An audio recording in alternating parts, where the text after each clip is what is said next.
রহমত পূর্ণ হক প্রভাত আমার, রহমত পূর্ণ হক প্রভাত আমার। তাহাজ্জুদ আর ফজরের অভ্যাস আছে যার, রহমত পূর্ণ প্রভাত হয় তার। আলহামদুলিল্লাহি রাব্বিল আলামিন, আসসালাতু ওয়াসসালামু আলা সাইয়্যিদিল মুরসালিন, আম্মা বা'দ। ফাআউযু বিল্লাহি মিনাশ শাইতানির রাজীম। বিসমিল্লাহির রহমানির রহিম। আসসালাতু ওয়াসসালামু আলাইকা ইয়া রাসূলুল্লাহ ওয়া আলা আলিকা ওয়া আসহাবিকা ইয়া হাবিবাল্লাহ।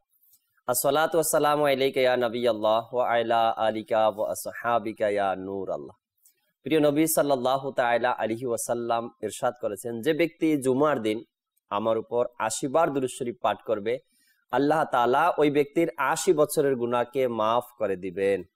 সাল্লু আলাল হাবিব সাল্লাল্লাহু তাআলা আলা মুহাম্মদ সাল্লাল্লাহু তাআলা আলাইহি ওয়াসাল্লাম। দর্শক শ্রোতা, আরো একবার এই রহমতপূর্ণ প্রভাত অনুষ্ঠানে উপস্থিত হয়েছি। যে যেখান থেকে আমাদের অনুষ্ঠান দেখছেন আপনাদেরকে জানাই আন্তরিক মোবারকবাদ। দর্শক, আসুন আমরা পরিচিত হয়নি মোবাল্লিকদের থেকে। আমার ডান দিকে মোবাল্লিক হিসেবে আছেন আমাদের লোকমান আত্তারি ভাই। আজ ইনশাআল্লাহ অনুষ্ঠানে বিভিন্ন কথা হবে লোকমান ভাইয়ের সাথে। মাদানী ফুল শ্রবণ করব। আজকে যে বিষয় নিয়েছি, বিষয় সম্পর্কে মাদানী ফুল শুনবো। আরো মোবাল্লিক রয়েছেন আমাদের সাথে, আহমদ হোসেন ভাই, মাশাআল্লাহ, তার থেকেও আমরা ইনশাআল্লাহ মাদানী ফুল শ্রবণ করব। আর দর্শক, ফজলুর রহমান ভাই আমাদের সাথে রয়েছেন, তেলাওয়াত শোনাবেন আমাদেরকে। নাতে রাসূল সাল্লাল্লাহু তাআলা আলাইহি ওয়াসাল্লাম আমরা শ্রবণ করব ইনশাআল্লাহ তাআলা। আসুন ভালো কিছু নিয়ত করেনি, আল্লাহ তাআলা সন্তুষ্টি অর্জনের জন্য, সওয়াব হাসিলের নিয়তে ইলমি দ্বীন শেখার জন্য অনুষ্ঠানের শুরু থেকে শেষ পর্যন্ত অংশগ্রহণ করব ইনশাআল্লাহ তাআলা। দর্শক, মনোযোগ সহকারে আমরা কোরআনে পাকের তেলাওয়াত শ্রবণ করব। খুব মনোযোগ সহকারে শ্রবণ করার চেষ্টা করব, যাতে করে তেলাওয়াত চলাকালীন অবস্থায় আমরা অমনোযোগী না হই, মোবাইল না টিপি, বিভিন্ন ধরনের কাজকর্ম যাতে না করি। যখনই আমরা তেলাওয়াত শুনবো তো মন দিয়ে তেলাওয়াত শোনার আমরা চেষ্টা করব ইনশাআল্লাহ তাআলা। আসুন আমরা ফয়জুর রহমান ভাই থেকে কোরআনে পাকের তেলাওয়াত শ্রবণ করি। সাল্লু আলাল হাবিব সাল্লাল্লাহু তাআলা আলা মুহাম্মদ সাল্লাল্লাহু তাআলা আলাইহি ওয়াসাল্লাম। আসুন তিলাওয়াত শোনার পূর্বে আমরা ভালো ভালো নিয়ত করে নেই। আমি নিয়ত করছি আল্লাহ আজ্জা ওয়া জাল্লা এর সন্তুষ্টি এবং সওয়াব অর্জনের উদ্দেশ্যে কোরআনে পাকের তিলাওয়াত করব। মাদানী চ্যানেলের দর্শকবৃন্দ, আপনারাও মনোযোগ সহকারে তিলাওয়াত শোনার সৌভাগ্য অর্জন করুন। أعوذ بالله من الشيطان الرجيم.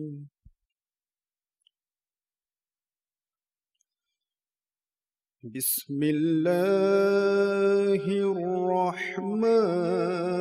الرحمن الرحيم.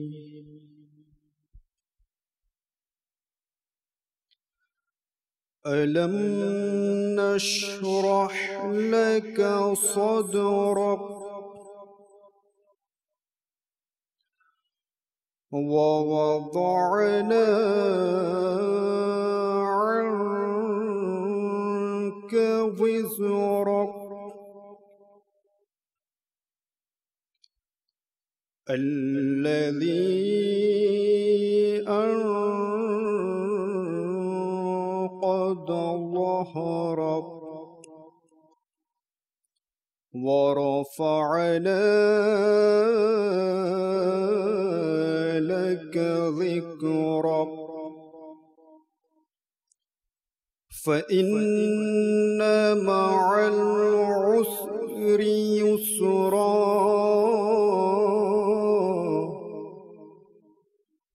إن مع العسر يسرا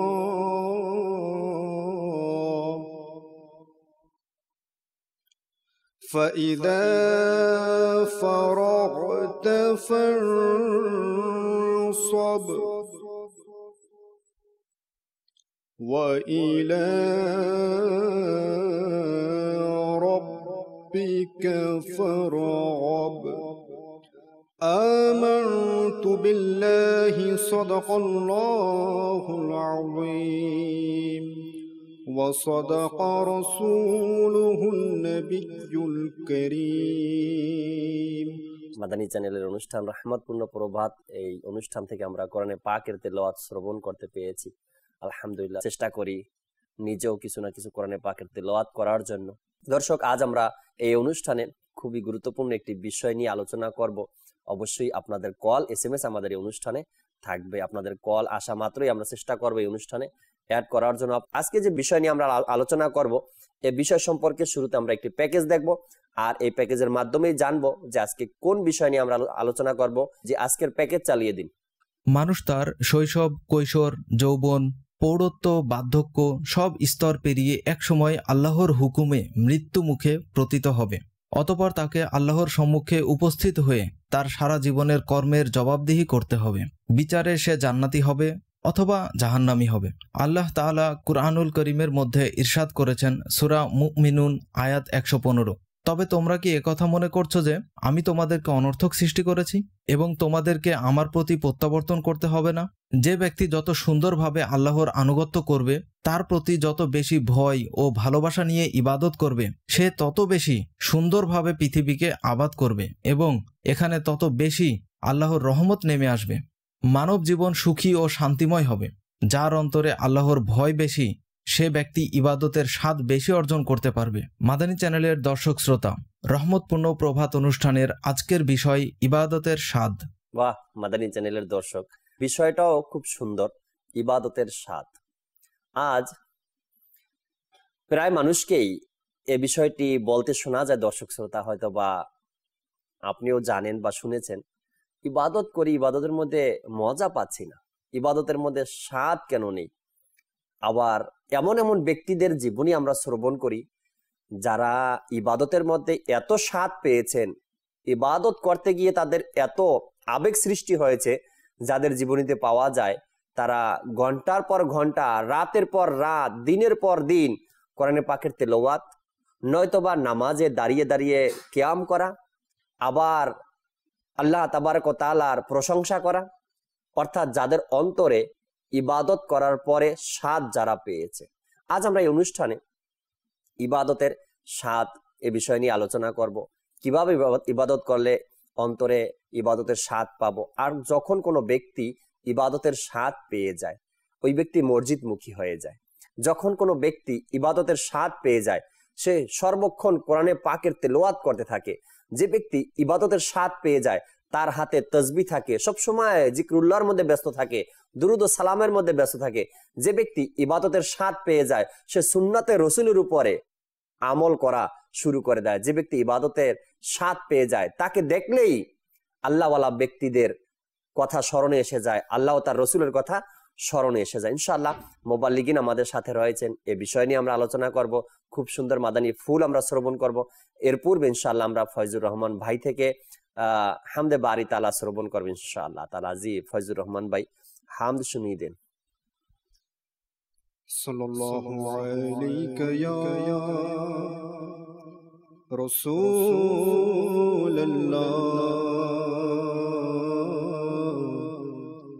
ওয়া সাল্লাম আলাইকা ইয়া হাবিবাল্লাহ।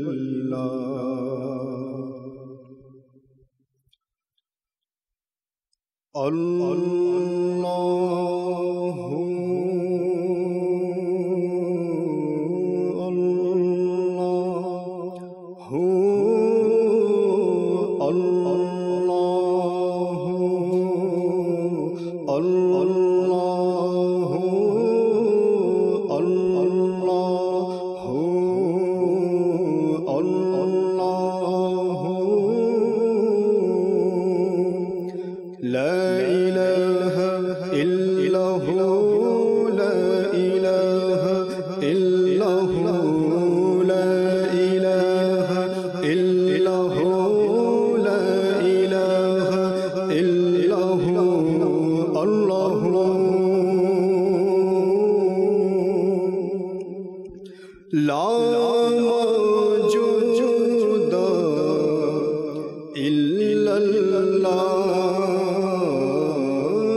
ইল্লাহু লা ইলাহা ইল্লাহু আল্লাহু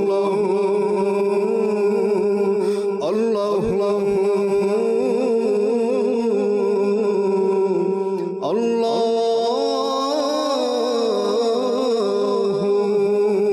জাল্লা জালালুহু।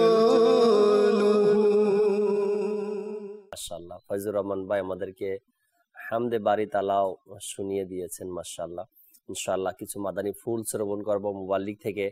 এরপরে দর্শকের কল SMS আমরা পড়ার শোনার চেষ্টা করব। এরপরে আবার ইনশাআল্লাহ ফয়জুর রহমান ভাই থেকে নাতে রসুল আমরা শুনবো, কেননা রহমতপূর্ণ প্রভাতে নাতেরও একটি অংশ থাকে। অনেক দর্শকের অনুরোধ থাকে নাচ শোনার জন্য, আমাদেরও চাহিদা থাকে যেন সকালে সকালে যে সকল দর্শক শ্রোতা মাদানী চ্যানেলের সামনে বসছেন তারা যেন নাতে রসুলও শুনতে পারেন। কেননা অনেক সময় অনেক দর্শকের কল এরকমের আসে যে আমরা দোকান খুলে সর্বপ্রথম মাদানী চ্যানেল দেখি, রহমতপূর্ণ প্রভাত এই অনুষ্ঠান আমরা দেখে থাকি। ইনশাআল্লাহ না তো আপনাদেরকে শোনাবো।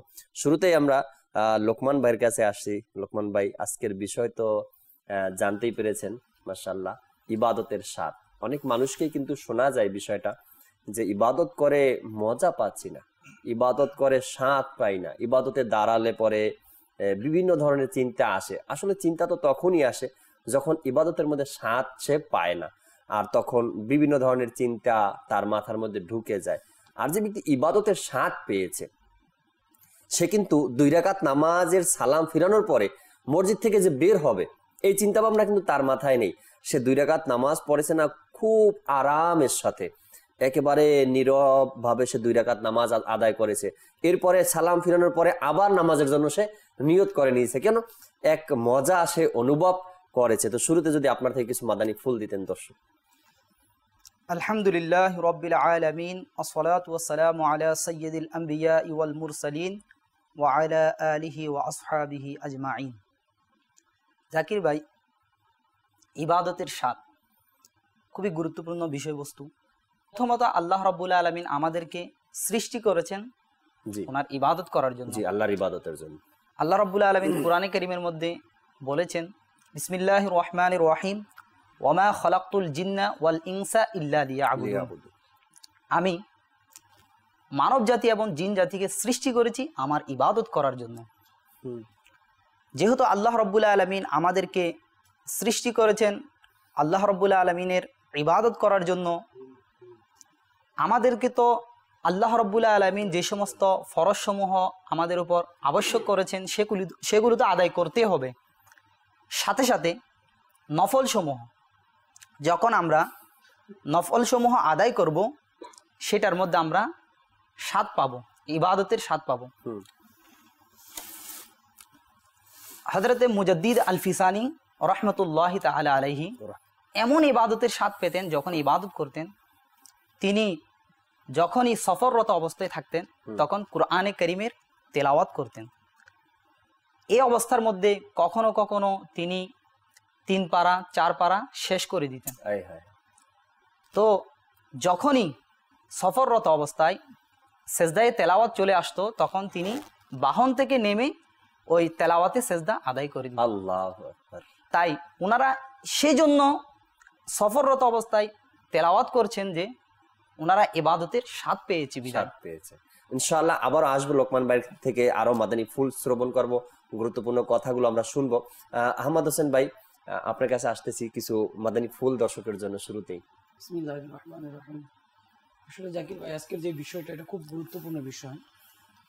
প্রথমত বর্তমান মানুষ কিন্তু আমরা ইবাদত থেকে অনেক দূরে, রাইট। আমরা কিন্তু ইবাদত করি না। আগের দিনের যে বুজুর্গ ছিল, আল্লাহর ওলিরা ছিল, সাহাবাই کرام ছিল, তাবেঈন ছিল, তাবেঈন ছিল, যারা আল্লাহ তাআলার যেমন ইবাদত করত আমরা কিন্তু তেমন করতে পারি না। দ্বিতীয়ত হচ্ছে আমরা তো এক ইবাদত করি না, দ্বিতীয় হচ্ছে ইবাদতের মধ্যে স্বাদ নাই। আমরা যদি মসজিদের মধ্যে ঢুকি নামাজ পড়ার জন্য, তখন আমার চিন্তাধারা থাকে আমার ব্যবসার দিকে, তখন আমার চিন্তাধারা থাকে আমার বাড়ির দিকে, তখন আমার চিন্তাধারা থাকে আমার কাজের মধ্যে, আরে আমি তো এই কাজটা ফেলে এসেছি। কিন্তু আল্লাহর ওলিরা যখন, সাহাবাই کرام যখন নামাজের মধ্যে দাঁড়াতেন তখন তারা দুনিয়ার সবকিছু ভুলে যেতেন। কেন ভুলে যেতেন? তারা ইবাদতের স্বাদ পেয়েছে। আল্লাহ আল্লাহ সুবহানাল্লাহ সুবহানাল্লাহ। জাকির ভাই, আব্দুল হক মুহাদ্দিস দেহলভী রহমতুল্লাহি তাআলা আলাইহি তার বিশ্ববিখ্যাত কিতাব মাদারিজুন নবুয়তের মধ্যে একটি ঘটনা নকল করেন জি, যে ইমাম হুসাইন রাদিয়াল্লাহু তাআলা আনহু বলেন যে আমার মা হযরতে সাইয়্যিদাতুনা ফাতিমাতুজ জোহরা রাদিয়াল্লাহু তাআলা আনহা ঘরের একটি নির্দিষ্ট কোণার মধ্যে সারা রাত আল্লাহ তাআলার ইবাদত করতেন এবং কি সূর্য উদিত হয়ে যেত, সূর্য উঠে যেত। সুবহানাল্লাহ। দেখেন, আজকে আমরা দুনিয়ার কাজকর্ম ছেড়ে আল্লাহ তাআলাকে খুশি করার জন্য 2 রাকাত নামাজ পড়তে পারি না, মসজিদে গিয়ে আমরা 2টা সেজদা দিতে পারি না, আমরা খুশু এবং খুজুর সাথে 4 রাকাত নামাজ পড়তে পারি না, একটু কোরআন তেলাওয়াত করতে পারি না। কুরবান যান মা ফাতেমাতুজ জোহরা রাদিয়াল্লাহু তাআলা আনহার প্রতি, যিনি সারা রাত একটি কোণার মধ্যে দাঁড়িয়ে দাঁড়িয়ে আল্লাহ তাআলার ইবাদত করতেন এবং কি ফজর পর্যন্ত হয়ে যেতেন। সুবহানাল্লাহ। জাকির ভাই, শুধু তাই না, শুধু যে ওনারা নামাজের মধ্যে ব্যস্ত ছিল শুধু তাই না, তারা পাশাপাশি কোরআন তেলাওয়াত করত, আল্লাহ তাআলার জিকির করত, নিজের পরিবার পরিজনকেও কিন্তু ওনারা সময় দিতেন।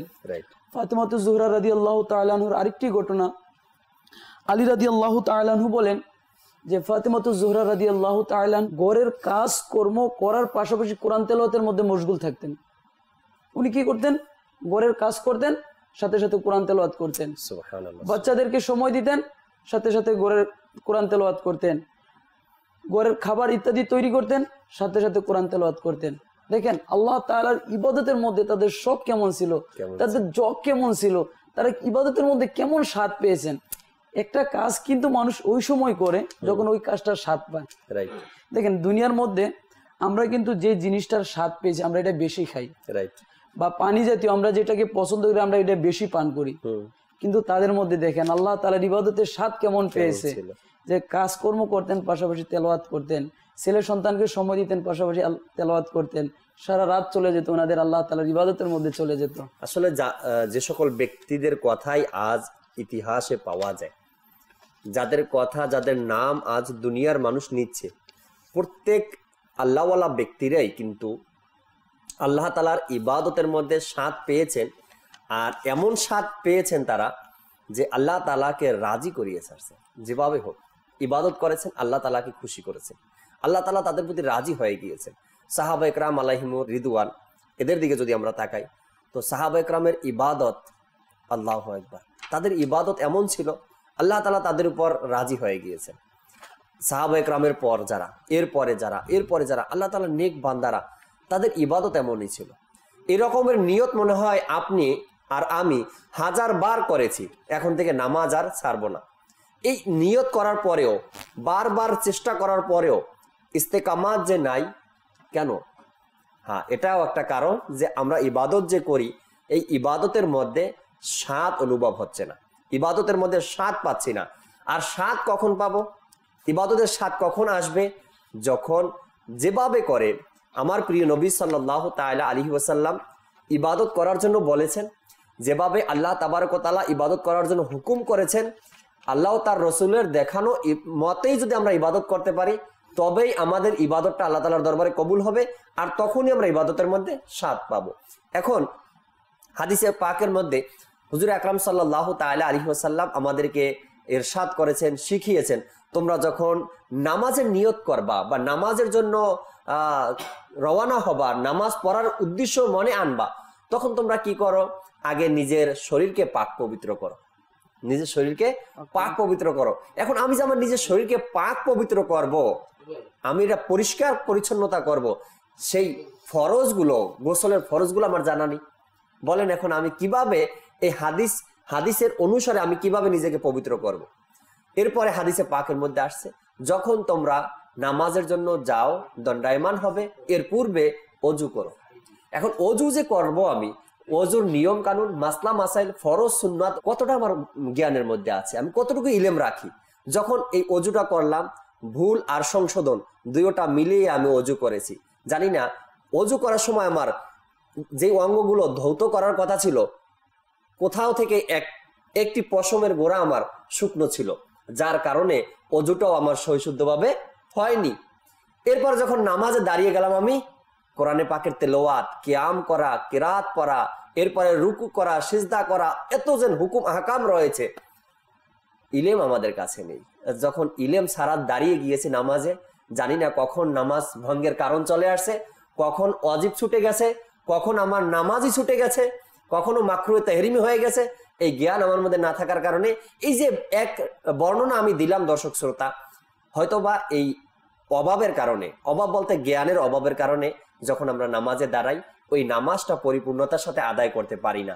আর যখন নামাজও পরিপূর্ণতার সাথে আদায় করতে পারি না, হুকুম আহকাম যা রয়েছে সেভাবে আদায় করতে পারি না, আর এর কারণেই আল্লাহ তাআলার দরবারে হয়তো আমাদের ইবাদত কবুল হয় না, আর না হওয়ার কারণে ইবাদতের স্বাদও পাই না। মানুষের মধ্যে এটাই জিকির, বারবার নামাজ পড়ার অনেক নিয়ত করি, প্রতিদিন নিয়ত করি আজকে থেকে 5 ওয়াক্ত নামাজ পড়বো। যখন রাত্রে শুয়ে যাই ফজরে আর উঠতে পারি না, আবার প্রতিদিন নিয়ত করি সকালে উঠে আজকে 5 ওয়াক্ত নামাজ পড়বো, আবার একই সমস্যা, কাজে চলে যায়, জোহরের নামাজ আদায় করতে পারি না।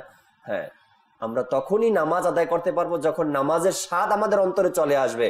যত কাজ থাকুক না কেন, যতই ব্যস্ততা থাকুক না কেন, যার মধ্যে নামাজের স্বাদ আছে ওই ব্যক্তি কিন্তু সকল কাজের আগে নামাজকে সে সামনে রাখে, যে আমার কাজকর্ম যতই থাকুক না কেন নামাজ আমাকে আগে আদায় করতে হবে। তার মনের মধ্যে, তার অন্তরের মধ্যে নামাজের স্বাদ রয়েছে। দর্শক ইনশাল্লাহ এভাবে করে আরো কিছু আলোচনা করব ইবাদতের স্বাদ নিয়ে ইনশাল্লাহ তাআলা।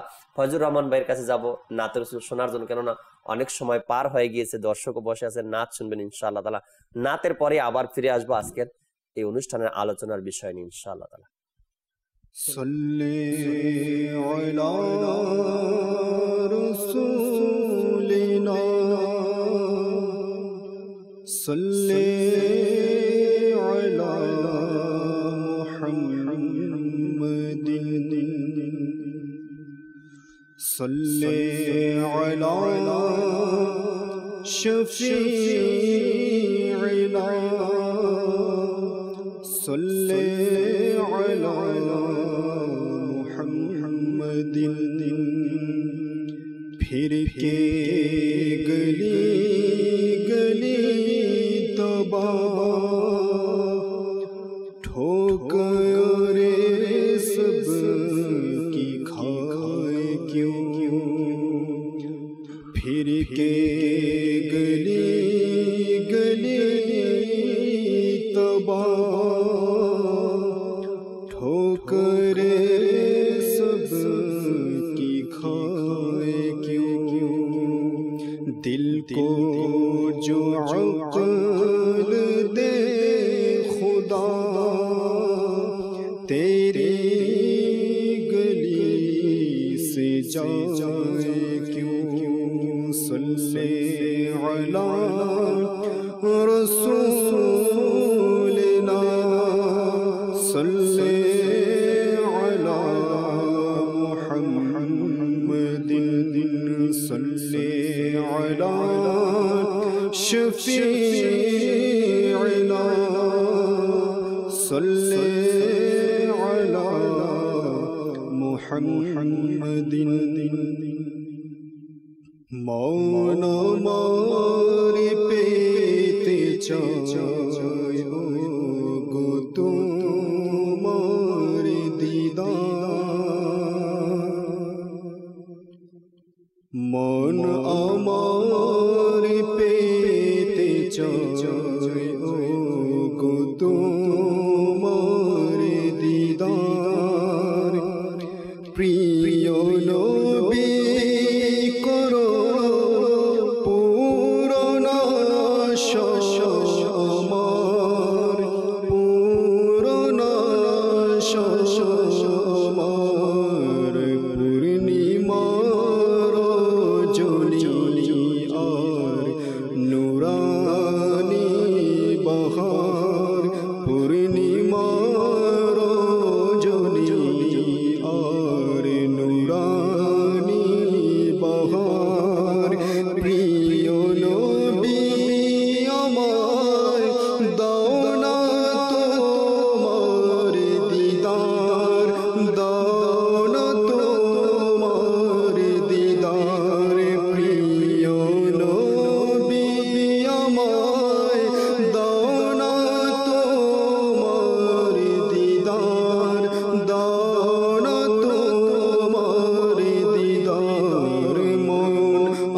আমার পেতে চাই ও গো তোমার দিদার সিদরাতুল মুনতাহা জান্নাতে আরশে সবখানে গেলে তুমি শান শোকতে ইয়া রাসূলুল্লাহ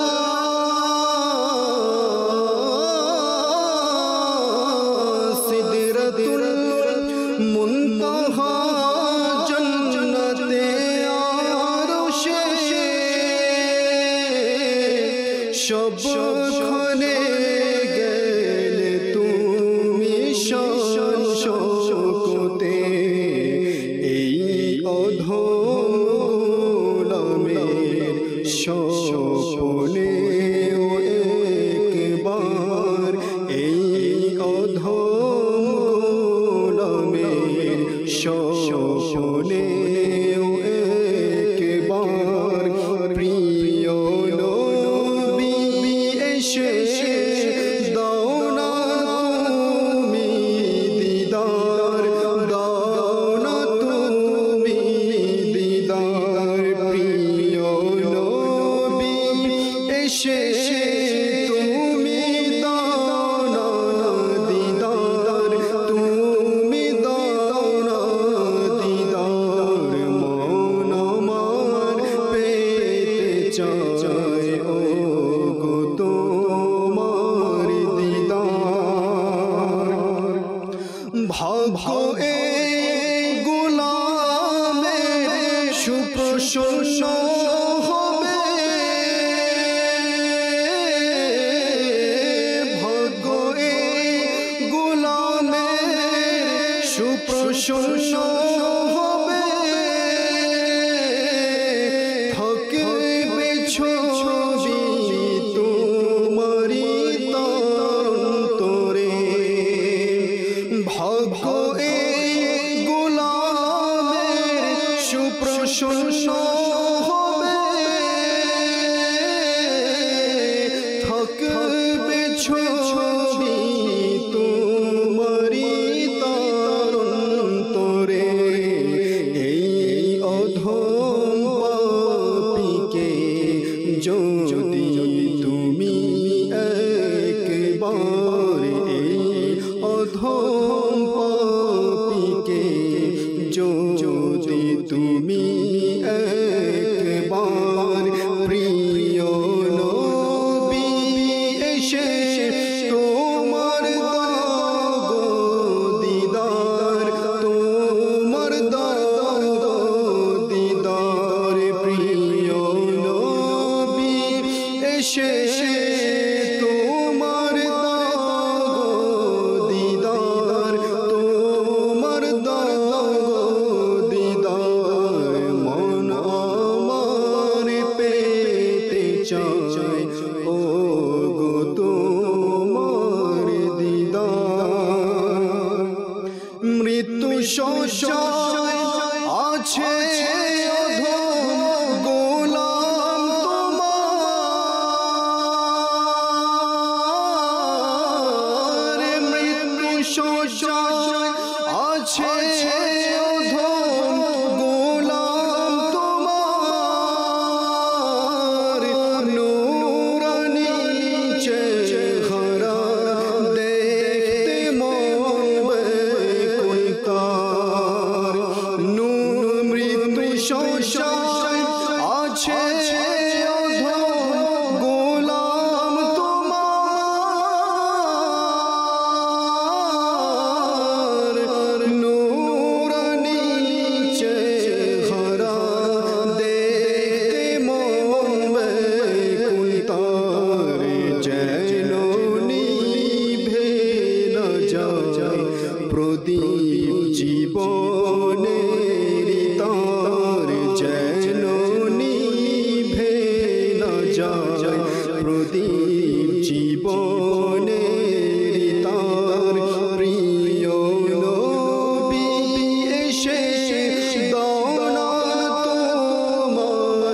দাও না তোমার দিদার প্রিয় নবী এসে দাও না তোমার দিদার দাও না তোমার দিদার মন আমার পেতে চায় ও গো তোমার দিদার নির্জন জয় জয় কবর রাতের আঁধার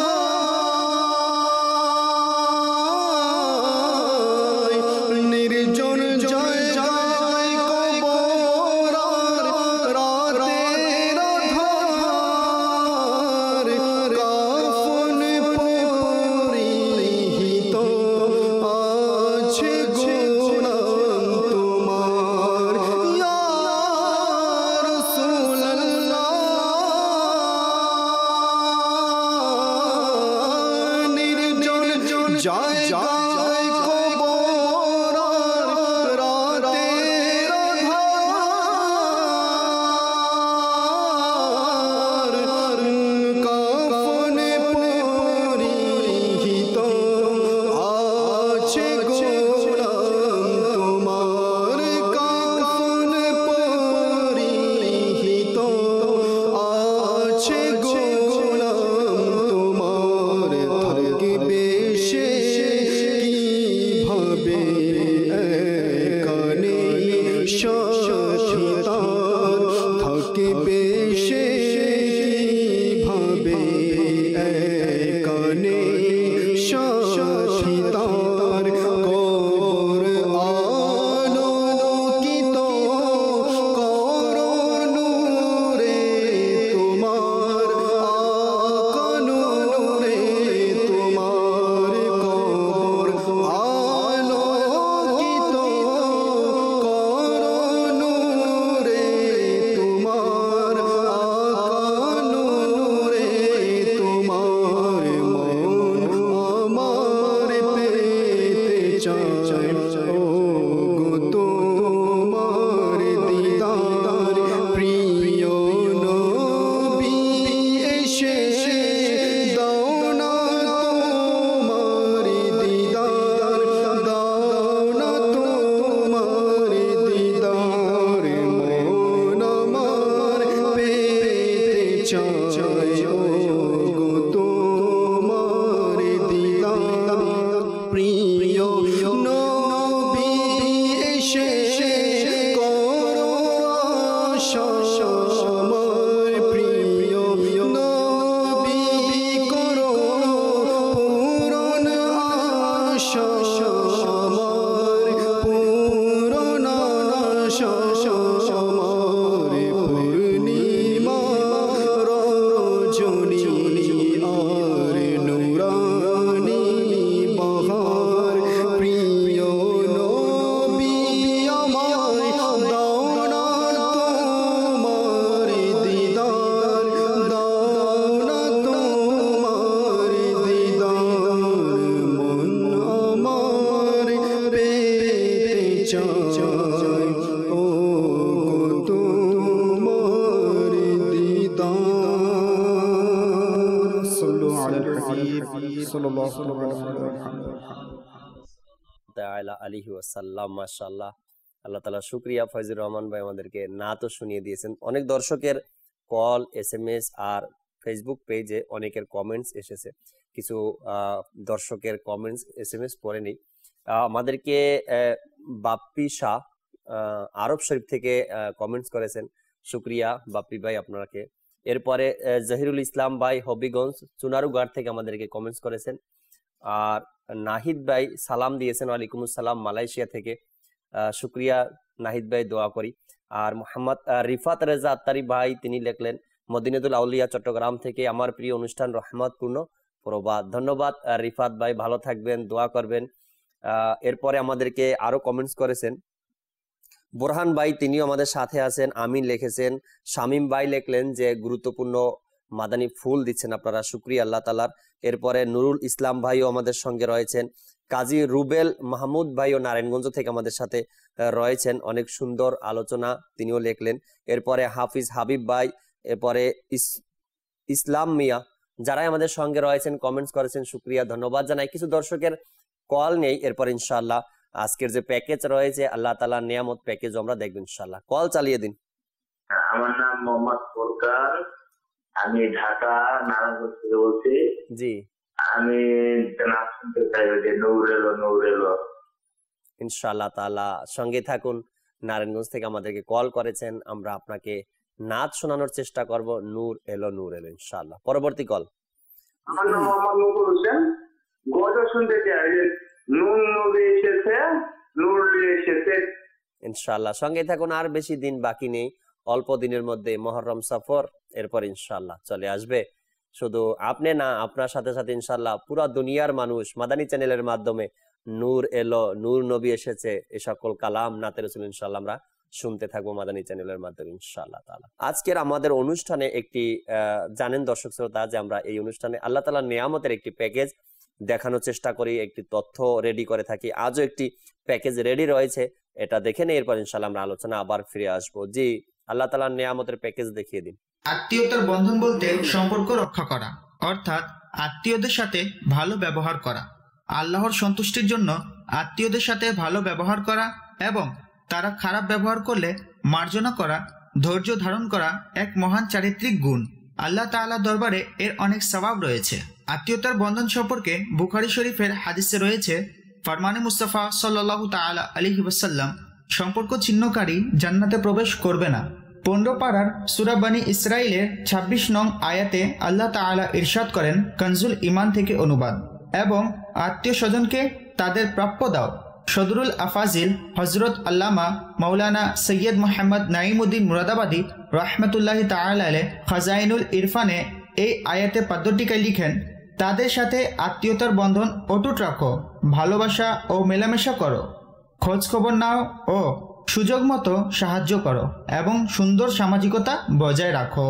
পরস্পরের মধ্যে ভালোবাসা বৃদ্ধি পায়, মৃত্যুর পর তার সওয়াব বৃদ্ধি পায়, কেননা লোকজন তাদের জন্য মাগফিরাতের দোয়া করে থাকে।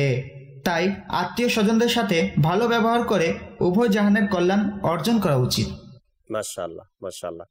আত্মীয়তা বা আত্মীয়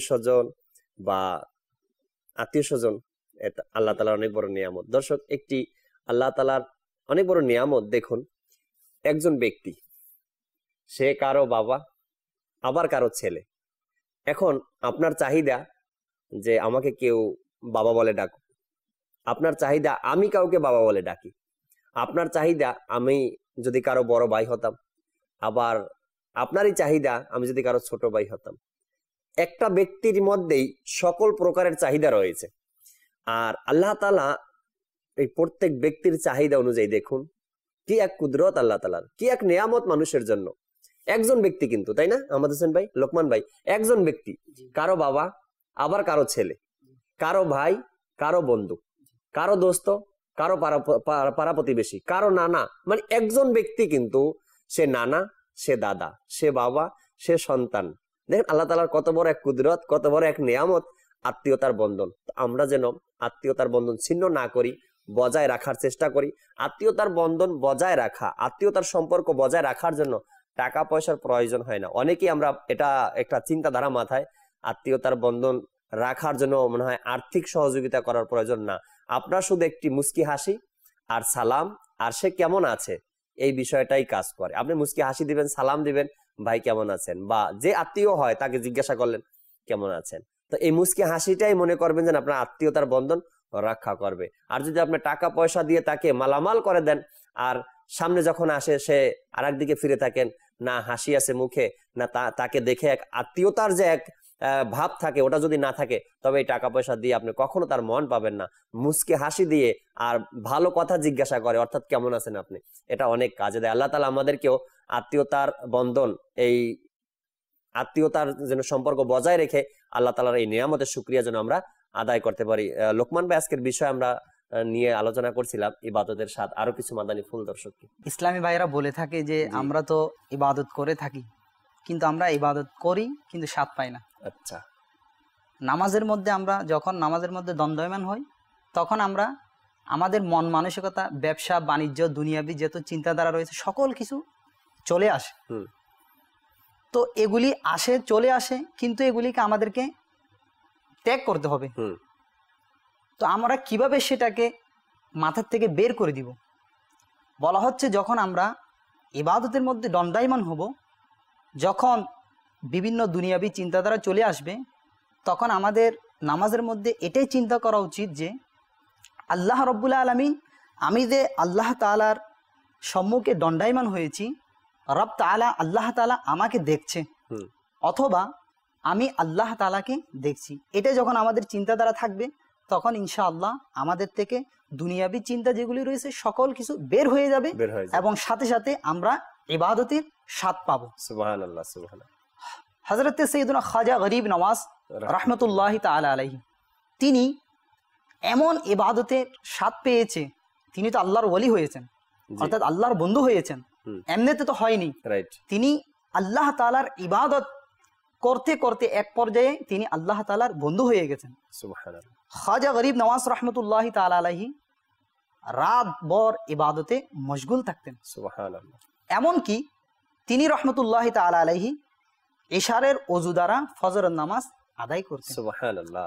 এবং সাথে সাথে তিনি কুরআন কারীমের তেলাওয়াত এভাবে করতেন যে প্রতিদিন তিনি 2 খতম আদায় করতেন। সুবহানাল্লাহ, সুবহানাল্লাহ।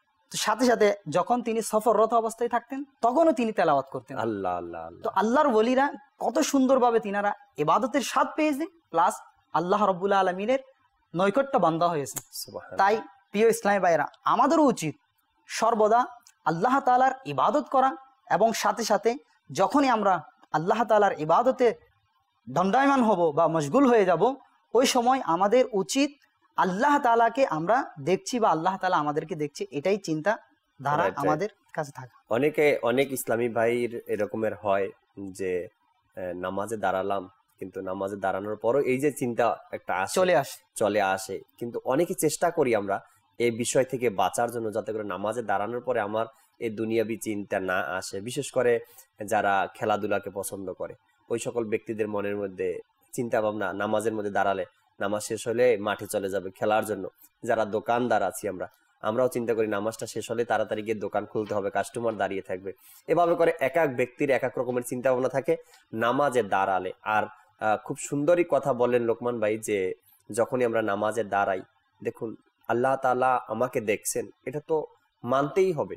আল্লাহ আমাকে দেখছেন, আমি নামাজের মধ্যে কি করছি, কোথায় দৃষ্টি দিচ্ছি, কি করছি, আমার মন মানসিকতা কোথায়, আল্লাহ সবকিছু দেখেন। এই চিন্তা ভাবনা যখন আমাদের থাকবে, তখন আমরা এই নামাজের মধ্যে যে আছি এই চিন্তাটা আমাদের মাথায় থাকবে। প্লাস সাথে সাথে আমি আর একটা পরামর্শ দিব, সেটা হলো গিয়ে পরামর্শটি হলো যে আমরা যে তেলাওয়াত করি, নামাজের মধ্যে যে তেলাওয়াত করি, তেলাওয়াতটা সঠিকভাবে করার চেষ্টা করি। আর এই তেলাওয়াতের অর্থ যদি জানতে পারি, সূরা ফাতিহার অর্থ জানলাম, তো কি হবে যখন আমরা তেলাওয়াত শুরু করব, তেলাওয়াত তো আরবিতে করব, কিন্তু সাথে বাংলাটা আমার কিন্তু মনে চলে আসবে যে এই আয়াতের অর্থ আল্লাহ পাক কোরআনে পাকের মধ্যে এটা বলেছেন, আল্লাহ তাআলা মুমিনের জন্য কোরআনে পাকের মধ্যে এই আয়াতের অর্থ এটা নাজিল করেছেন, বা আল্লাহ তাআলা আমাদেরকে এই হুকুম দিয়েছেন। যখন অর্থটা জানবো, তখন আমাদের জন্য নামাজের মধ্যে মনটা রাখার আরো সহজ হয়ে যাবে। তেলাওয়াতও করব, পাশাপাশি ওই তেলাওয়াতের অর্থটাও আমার স্মরণে চলে আসবে। তখন একটা স্বাদ অনুভব হবে, আল্লাহ আমাকে এটা বলেছেন, আল্লাহ মুমিনদের জন্য এটা বলেছেন, আল্লাহ কোরআনে পাকের মধ্যে এটা ইরশাদ করেছেন। এটা খুব ভালো মাধ্যম। যদি আমি চাই যে এই তেলাওয়াতের অর্থগুলো জানি, তো কোরআনের তরজমার যে কিতাব রয়েছে আলা হযরত রাহমাতুল্লাহি তাআলা কানজুল ঈমান, এই কানজুল ঈমান আপনি সংগ্রহ করুন। দাওয়াত ইসলামের মাকতাবাতুল মদিনাতেও পাবেন, অন্যান্য প্রতিষ্ঠানেও পাওয়া যায়। কানজুল ঈমান আপনি সংগ্রহ করে নিজের ঘরে রাখুন, বরকত হাসিল করুন। আর এই কানজুল ঈমান থেকে যে তেলাওয়াত আপনি জানেন, যে তেলাওয়াত আপনি নামাজের মধ্যে করেন, এই তেলাওয়াতের অর্থ একদিন, 2 দিন, 3 দিন আপনি যখন এই অর্থগুলো পড়বেন, তখন আপনার স্মরণে চলে আসবে যে এই সূরার এই আয়াতের এই অর্থ আছে, বা এই আয়াতের মধ্যে আল্লাহ তাআলা এই হুকুম আমাদের জন্য ইরশাদ করেছেন। সাথে সাথে আমরা যদি নামাজে যখন ইমাম সাহেব আমাদেরকে, ইমামের পিছনে যখন আমরা দণ্ডায়মান নামাজ পড়ি, ওই অবস্থার মধ্যে যদি আমরা যদি ইমাম সাহেব যে কেরাত তেলা মানে কোরআনে পাকের তেলাওয়াত করে সেটা যদি আমরা মনোযোগ সহকারে শ্রবণ করি তাহলে আমাদের মন মানসিকতা এদিক সেদিক যাবে না। Right right right. তখন ওই ইমাম সাহেবের তেলাওয়াতের প্রতি যেন আমরা আমাদের মনোনিবেশ করি। জি আহমদ হোসেন ভাই। মাশাআল্লাহ, মোবাইলকে দাওয়াত ইসলামে এতক্ষণ পর্যন্ত অনেক সুন্দর সুন্দর মাদানী ফুল দিলেন। জাকির ভাই, আমি হযরত সাইয়েদনা জাবের রাদিয়াল্লাহু তাআলা আনহু জি হুজুরে পাক সাল্লাল্লাহু আলাইহি ওয়াসাল্লামের দুজন সাহাবীর ঘটনা বর্ণনা করলেন। দেখেন জাকির ভাই, জি রাসূল সাল্লাল্লাহু আলাইহি ওয়াসাল্লামের প্রত্যেকটা সাহাবীর মধ্যে কিন্তু ভরপুর ইশকে রাসূল ছিল এবং কি রাসূলের মহব্বতের পাশাপাশি তারা এক একজন কিন্তু ইবাদতের মধ্যে খুব মানে মশগুল থাকতেন এবং ইবাদত তারা প্রচুর পরিমাণের করতেন। আল্লাহ তাআলার যিকর আজকার প্রচুর পরিমাণে করতেন। তো জাবের রাদিয়াল্লাহু তাআলা আনহু দুইজন সাহাবীর ঘটনা বর্ণনা করেন। ঘটনার সারমর্ম হচ্ছে যে এক যুদ্ধের মধ্যে গাজওয়ার মধ্যে, গাজওয়া বলা হয় ওই যুদ্ধকে যে যুদ্ধের মধ্যে হুজুর সাল্লাল্লাহু আলাইহি ওয়াসাল্লাম নিজেও শরীক ছিলেন। তো সাহাবাই کرام যখন একটি গাজওয়ার মধ্যে গেলেন, তো গাজওয়া থেকে যুদ্ধ থেকে ফিরে আসার সময় হুজুর সাল্লাল্লাহু আলাইহি ওয়াসাল্লাম একটি পাহাড়ি এলাকা দিয়ে আসতেছেন এবং কি ওই পাহাড়ি এলাকার মধ্যে এসে হুজুর সাল্লাল্লাহু আলাইহি ওয়াসাল্লাম সাহাবীদেরকে বললেন যে আমরা আজকে এখানে অবস্থান করব, আজকে আমরা এখানে থাকব। তখন সমস্ত সাহাবী কি করলেন, হুজুরের সাথে ওই জায়গার মধ্যে থাকার জন্য প্রস্তুতি নিলেন। হুজুর সাল্লাল্লাহু আলাইহি ওয়াসাল্লাম সাহাবীদেরকে এলান করলেন যে তোমাদের মধ্যে কে আছো আজকে রাত্রে আমাদেরকে পাহারা দিবে। তখন সাহাবীদের মধ্যে একজন আনসার এবং একজন এই মুহাজির বলা হয় ওই সমস্ত সাহাবীদেরকে যারা মক্কা থেকে হিজরত করে মদিনায় গিয়েছিলেন, আর আনসার বলা হয় ওই সমস্ত সাহাবীদেরকে যারা মুহাজিরদেরকে কি করেছিলেন, সহযোগিতা করেছিলেন, তাদেরকে বলা হয় আনসার। তো একজন আনসার সাহাবী এবং একজন মুহাজির সাহাবী তারা দণ্ডায়মান হলো, ইয়া রাসূলুল্লাহ আজকের এই রাত্রে পাহারাদের দায়িত্বটা আমরা নিতে চাই। রাসূলের ডাকে লাব্বাইক বলে দিয়েছে। তখন কি করলেন, ওই আনসার সাহাবী রাদিয়াল্লাহু তাআলা আনহু মুহাজির সাহাবীকে বললেন যে ভাই আমরা যদি এমন করি তাহলে ভালো হবে। কেমন, যে আপনি অর্ধেক রাত পাহারা দিবেন, আমি অর্ধেক রাত পাহারা দিব, তো আমি এখন পাহারা দিয়ে আপনি ঘুমিয়ে যান। তখন ওই মুহাজির সাহাবী রাদিয়াল্লাহু তাআলা আনহু ঘুমিয়ে পড়লেন আর আনসার সাহাবী রাদিয়াল্লাহু তাআলা আনহু নামাজের মধ্যে দণ্ডমান হলেন। তো কিছুক্ষণ পর একটা কাফির দেখলেন যে একজন লোক নামাজের মধ্যে দণ্ডমান, একজন অমুসলিম দেখলো যে একজন লোক নামাজের মধ্যে দণ্ডমান। সে কি করলো, একটি তীর মারলো। ওই সাহাবী রাদিয়াল্লাহু তাআলা নামাজ ভঙ্গ করেনি, নামাজের মধ্যে নামাজ পড়তেছে, তীর খাওয়ার পরেও নামাজ ছাড়েনি, নামাজে আছে। তখন আরেকটি তীর মারলো, ওই তীরটাও সাহাবী রাদিয়াল্লাহু তাআলা শরীরের মধ্যে গিয়ে আঘাত করলেন এবং ক্ষত করে দিলেন। তারপর উনি নামাজ ভঙ্গ করেনি, নামাজ পড়তেছেন। যখন আরেকটি তীর মারলো তখন ওই সাহাবী রাদিয়াল্লাহু তাআলা আনহু রুকু সিজদা করে নিজের নামাজকে সম্পূর্ণ করে ওই মুহাজির সাহাবীকে ডেকে দিলেন। যখন মুহাজির সাহাবী ঘুম থেকে উঠলেন, দেখলেন যে তার সাথীর শরীরের মধ্যে তীর। তখন উনি তীরগুলো বের করলেন এবং বললেন যে আপনি যখন প্রথম তীর খেয়েছেন তখন আমাকে ডেকে দিতে পারতেন। ওই সাহাবী বলতেছে যে আমি এমন একটি সূরার তেলাওয়াত শুরু করে দিয়েছি, সূরা কাহফের তেলাওয়াত শুরু করে দিয়েছি, আমার মন চাচ্ছে না যে আমি এটাকে নামাজটাকে ভেঙে দেই। খোদার কসম, সাহাবী বলতেছে খোদার কসম, আমাকে যদি রাসূল সাল্লাল্লাহু আলাইহি ওয়াসাল্লাম পাহারার দায়িত্ব না দিতেন আমার জীবন চলে যেত, আমি ওই সূরা কাহফকে সম্পূর্ণ করে নামাজ শেষ করতাম। আল্লাহু আকবার। দেখেন ওনাদের মধ্যে কি এক ঘটনা, কি এক ইতিহাস। রাসূল আকরাম সাল্লাল্লাহু তাআলা আলাইহি ওয়াসাল্লাম পাহারাদারের জিম্মাদারি দিয়েছেন, যদি সে নামাজরত অবস্থায় থাকেন তীর আসতেই থাকে, এক সময় দেখা যায় ওই অমুসলিমরা এসে মুসলমানদের উপর অত্যাচার শুরু করবে, না হয়তো মুসলমানদের মাল সামানা নিয়ে যাবে। তো সে এই হককে আদায় করার জন্য তাড়াতাড়ি নামাজ শেষ করলেন আর ওই সাহাবীকে ডেকে দিলেন, না হয়তো সে জীবন চলে যেত কিন্তু ওই তেলাওয়াতে ছাড়তো না। এখান থেকে কিন্তু আমরা তিনটা জিনিস শিখতে পারলাম। এক, যে কোরআন তেলাওয়াতের যে ওনাদের আগ্রহ ছিল আর কেমন স্বাদ তারা পেয়েছে, ইবাদতের নামাজের স্বাদ তারা কেমন পেয়েছে। 3 নম্বর হচ্ছে যে কাউকে যদি কোনো দায়িত্ব দেওয়া হয় তাহলে দায়িত্ব সঠিকভাবে পালন করা। সাহাবী বলতেছে আমাকে যদি দায়িত্ব না দেওয়া হতো তাহলে সূরা কাহফ আমি সম্পূর্ণ তেলাওয়াত করতাম, আমার জান চলে যেত, কিন্তু আমি আসলে দর্শক শ্রোতা যারাই তেলাওয়াতের নামাজের ইবাদতের স্বাদ পেয়েছেন, আমরা যদি তাদের জীবনীটা পড়ি না তো আমাদেরও অন্তর খুলে যাবে যে আমরাও যেন ইবাদতের স্বাদ গ্রহণ করতে পারি, এমন চিন্তা ভাবনা আমাদেরও আমরা যদি হবে। জি এই জি যে কিছুক্ষণ পূর্বে আপনি বলেছিলেন যে আমরা যদি কানজুল ইমান থেকে যদি তর্জমা শিখে নেই, তাহলে আমরা যখন নামাজে দাঁড়াবো, আমরা যদি কবরের কথা শুনি, কবরের তর্জমাগুলা পড়ি, হাসরের তর্জমাগুলা পড়ি, কিয়ামতের তর্জমাগুলা পড়ি, তখন আমরা যখন নামাজে দাঁড়াবো তখন দেখা গেছে আমাদের ওই কথাগুলো আমাদের মনে আসবে।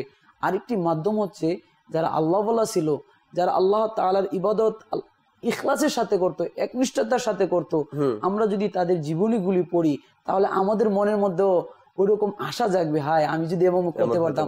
তখন মানুষ দেখে গেছে চেষ্টার মধ্যে লেগে যেতে পারে, চেষ্টা করতে করতে আল্লাহ তাআলার দয়া হতে পারে একদিন আমি নিজেও ইখলাসের সাথে ইবাদত করতে পারি। তখন আমাদের উচিত হচ্ছে যে আমাদের যারা সাহাবাই کرام ছিল, আউলিয়া کرام ছিল, বুজুর্গ ছিল, তাবেঈন ছিল, তাবেঈন ছিল, তাদের কোরআনে পাকের শখ, তাদের ইবাদতের জক, এগুলো আমরা পড়া। আমরা দুনিয়ার বিভিন্ন কিতাব পড়ে কিন্তু অনেক সময় আসলে কিন্তু যখন কোনো ব্যক্তির জীবনী সম্পর্কে কেউ জানতে পারে, যেমন এক ব্যক্তি দুনিয়াতে ব্যবসা করে সফল হয়েছে, যখন তার জীবনী কেউ জানে তখন কিন্তু তাকে অনুসরণ করার চেষ্টা করে।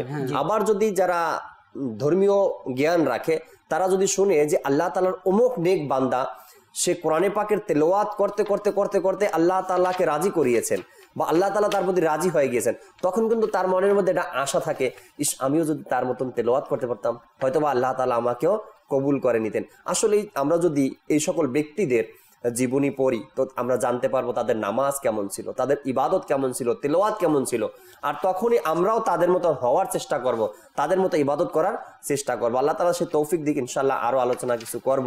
দর্শক শ্রোতার সঙ্গেই থাকুন আপনারা, কিছু কল নিব, SMS নিব আপনাদের, এরপর ইনশাআল্লাহ আবার আলোচনায় ফিরে আসবো। জি, কল চালিয়ে দিন। আমি একটি নাচ শুনতে চাই। আপনি একটি নাচ শুনতে চান, কি নাচ শুনবেন? ইনশাআল্লাহ ফয়জুর রহমান ভাই আমাদের সাথে আছেন, শোনাবো নাত আপনাদেরকে ইনশাআল্লাহ। সঙ্গে থাকুন। পরবর্তী কল মোহাম্মদ আব্দুল ওয়াদুদ মোল্লা, নারায়ণগঞ্জ জালকুড়ি থেকে। তো আমার জানার জন্য আমি তো সবসময় মাদানী চ্যানেলটা দেখি, ইনশাআল্লাহ খুব ভালো লাগে আমার। সবসময় মাদানী চ্যানেল দেখেন আপনি নারায়ণগঞ্জ জালকুড়ি থেকে। আমারও খুব পরিচিত এলাকা নারায়ণগঞ্জ জালকুড়ি। আলহামদুলিল্লাহ অনেকবার আমি গিয়েছি আপনাদের এলাকাতে, মাদানী কাজের উদ্দেশ্যে গিয়েছি আলহামদুলিল্লাহ। তো সঙ্গে থাকুন ইনশাআল্লাহ, আরো ভালো লাগবে, অনেক কিছু শিখতে পারবেন। ঘরের মানুষকেও আপনি নেকির দাওয়াত দিন যাতে করে তারাও মাদানী চ্যানেল দেখে, কেননা মাদানী চ্যানেল ঘরের সবার জন্য, মাদানী চ্যানেল দেশের সবার জন্য, মাদানী চ্যানেল মুসলমান সবার জন্য। আলহামদুলিল্লাহ সর্বক্ষণই আমার আপনার উন্নতির কথা, আমার আপনার নেক হওয়ার কথাই মাদানী চ্যানেল বয়ান করে থাকে আলহামদুলিল্লাহ। পরবর্তী কল। আসসালামু আলাইকুম। ওয়ালাইকুম আসসালাম ওয়া রাহমাতুল্লাহি ওয়া বারাকাতুহু। আমার নাম সুলাইমান, ময়মনসিংহ বালুকা থানা। আমি আপনার দোকানদারি করি, প্রতিদিন সকালে আপনাদের এটা দেখি, আমি মাদানী চ্যানেলের অনুষ্ঠানটা দেখি। দোকানটা খুললে মনে হয় প্রথম চ্যানেলটা আমি ছাড়ি আপনাদের। এটা একটা রেকর্ড ছিল, যদি একটা গজল বলা হয়তো। ভাই আপনাকে গজল শোনাবো না তো কাকে শোনাবো বলেন? আপনি এত একটা সুন্দর কথা শুনিয়েছেন আমাদেরকে। প্রতিদিন সকালে যখন আপনি দোকান খুলেন আর দোকান খুলেই মাদানী চ্যানেল অন করেন যাতে আপনার দোকানে কোরআনে পাকের তেলাওয়াত হয়, আল্লাহ বরকত নাজিল করে, এরপরে নাতে রসুল হয় যাতে করে আল্লাহ তাআলার দয়া আপনার দোকানের উপর চলে আসে। এত সুন্দর কথা আপনি শুনিয়েছেন, তো নাত তো আপনাকে অবশ্যই শোনাবো। দোকান খুলেন, দোকান খুলে বসেন, কাস্টমারকেও বিদায় করেন, কাস্টমার যা চায় তাও দেন, এরপরে সাথে সাথে মাদানী চ্যানেলও দেখেন, যা বয়ান করা হয় তাও শুনেন, আর নাতে রসুলও শোনাবো আপনাকে ইনশাআল্লাহ। আপনি ময়মনসিংহ থেকে আমাদেরকে কল করেছেন, শুকরিয়া আল্লাহ তাআলার। কিছু SMS পড়ি দর্শকের, এরপর ইনশাআল্লাহ ফয়জুর রহমান ভাইয়ের কাছে আসবো। অনেকগুলো নাতেরও অনুরোধ আসছে, দেখি ফয়জুর রহমান ভাই কোন কোন নাত আজকে আমাদেরকে শুনাই দেন। একজন আমাদেরকে SMS করেছেন নারায়ণগঞ্জ রূপগঞ্জ থেকে, ধন্যবাদ আপনাকে। সঙ্গে থাকুন। আরেকজন ইসলামী ভাই গাজীপুর থেকে মোহাম্মদ সাকিব হোসেন, তিনি বললেন ইবাদতের স্বাদ কিভাবে পাবো জানাবেন। ইবাদতের স্বাদ, এটা নিয়ে আলোচনা করছি আমরা, কিভাবে ইবাদতের স্বাদ পাওয়া যায়। আরেকজন আমাদেরকে SMS করেছেন ইসলামী ভাই, তিনি বললেন যে আলহামদুলিল্লাহ আজকের অনুষ্ঠান থেকে একটি নিয়ত করলাম যে ইনশাআল্লাহ এখন থেকে 5 ওয়াক্ত নামাজ জামাতের সাথে আদায় করব। এটাই কামিয়াবির পথ। যদি কোনো ব্যক্তি নিয়ত করে থাকেন, একজন তো আমাদেরকে SMS করে দিয়েছেন, এভাবে যারাই আজকে অনুষ্ঠান দেখে নিয়ত করছেন যে 5 ওয়াক্ত নামাজ পড়ব ইনশাআল্লাহ তাআলা, তবে ইস্তেকামাতের সাথে, একেবারে এটা নয় কি আজকে নিয়ত করলাম কালকে আবার যেন হারিয়ে না যায়, এই নিয়তটা সবসময় যেন পড়তে পারি, এভাবেই নিয়ত করে নিন। আরেকজন আমাদেরকে SMS করলেন যে ভাই সালাম নিবেন। ওয়ালাইকুম আসসালাম ওয়া রাহমাতুল্লাহি ওয়া বারাকাতুহু। আপনার সালাম নিয়েছি। এরপরে লিখলেন যে ফয়জুর রহমান ভাইকে বলুন আমাকে একটি কালাম শোনানোর জন্য। জি ফয়জুর রহমান ভাই, আপনি শুনেন এক ইসলামী কালাম শুনতে চেয়েছে আপনার থেকে। আরেকজন আবারও SMS করলেন আমাদেরকে, কিভাবে ইবাদতের স্বাদ পাবো যদি একটু বলতেন। খায়রুল ইসলাম নবীনগর থেকে। আরো অনেক SMS রয়েছে, ইনশাল্লাহ সুযোগ করে পড়ব। খায়রুল ইসলাম ভাই সঙ্গে থাকুন। আর ইবাদতের স্বাদ কিভাবে পাবো আমরা তাও আপনাদেরকে জানানোর চেষ্টা করছি, কিছু মাদানী ফুলও দেওয়ার চেষ্টা করছি। আমরা যাই ফয়জুর রহমান ভাই থেকে কিছু কালাম শ্রবণ করি। নূরে লো নূরে লো নূরে লো নূরে নূরে লো নূরে লো নূরে লো নূরে নূরে লো নূরে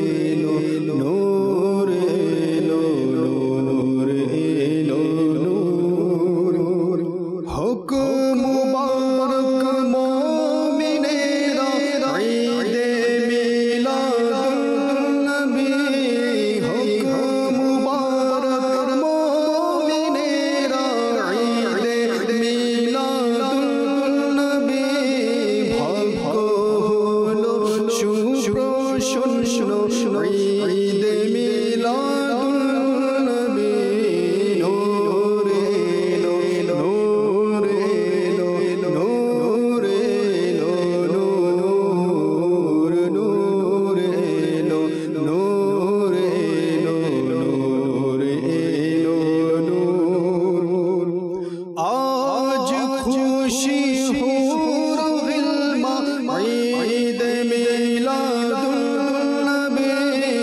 আজ খুশি হুর গিলমা ঈদ মিলাদুন নবী ফেরেশতারা আনন্দিত ঈদ মিলাদুন নবী নূরে লো নূরে লো নূরে লো নূরে নূরে লো নূরে লো নূরে লো নূরের ঝর্ণা বইছে চারিদিকে রোশনি নূরের ঝর্ণা বইছে চারিদিকে রোশনি ঘরে ঘরে নূরের প্রদীপ ঈদ মিলাদুন নবী নূরে লো নূরে লো নূরে লো নূরে নূরে লো নূরে লো নূরে লো নূরে নূরে লো নূরে লো নূরে লো নূরে নূরে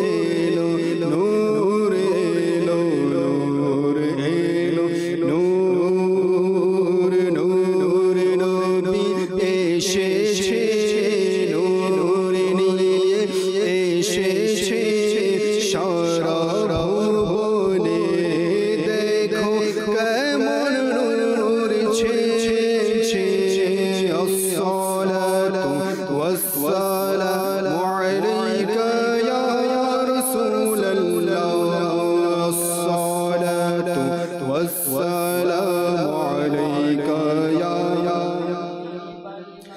যতদিন ওই চন্দ্র তারা প্রজ্বলিত থাকবে যতদিন ওই চন্দ্র তারা প্রজ্বলিত থাকবে ততদিন মিলাদুন নবী পালন করতে থাকব নূরে নবী এসেছে নূর নিয়ে এসেছে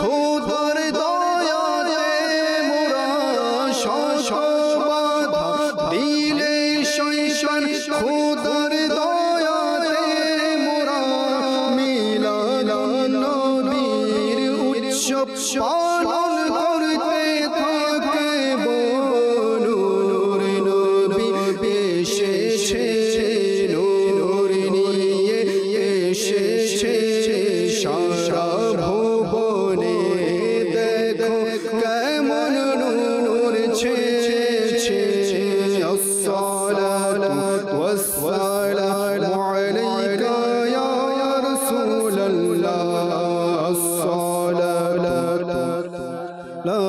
আলাইকা ইয়া হাবিবাল্লাহ হাসরে প্রশংসা পতাকা প্রশংসা পতাকা তোলে আমি আতার নাতে সুলতানে মদিনা গুনগুনাতে থাকব নূর নবী এসেছে নূর নিয়ে এসেছে সারা ভুবনে দেখো কেমন নূর ছেয়েছে الصلاة والسلام عليك يا رسول الله الصلاة والسلام عليك يا حبيب الله الصلاة والسلام عليك يا رسول الله الصلاة والسلام عليك يا মাশাআল্লাহ মাশাআল্লাহ। দর্শকের অনুরোধ ছিল নূর এলো, নূর নবী এসেছে, নাতে রাসূল শোনানোর চেষ্টা করেছি আমরা আলহামদুলিল্লাহ। এক ইসলামী ভাইয়ের একটি কমেন্টস অনেক দূর থেকে, বরিশাল কুয়াকাটার এদিক থেকে হয়তোবা আব্দুল্লাহ আল মামুন নামের, তিনি আমাদেরকে কমেন্টস করলেন যে সায়দাবাদ থেকে যে মাদানী চ্যানেল সম্প্রচার করা হয়, ওনাদের এলাকাতে মাদানী চ্যানেল নেই। উনি বলতেছেন আমি ফেসবুকের মাধ্যমে দেখছি, তো যাদের এলাকাতেই মাদানী চ্যানেল ডিস লাইনের মধ্যে নেই, তো আপনার একটু চেষ্টায় হাজার নয় লক্ষ লক্ষ মানুষ মাদানী চ্যানেল দেখার সুযোগ পেয়ে যাবে।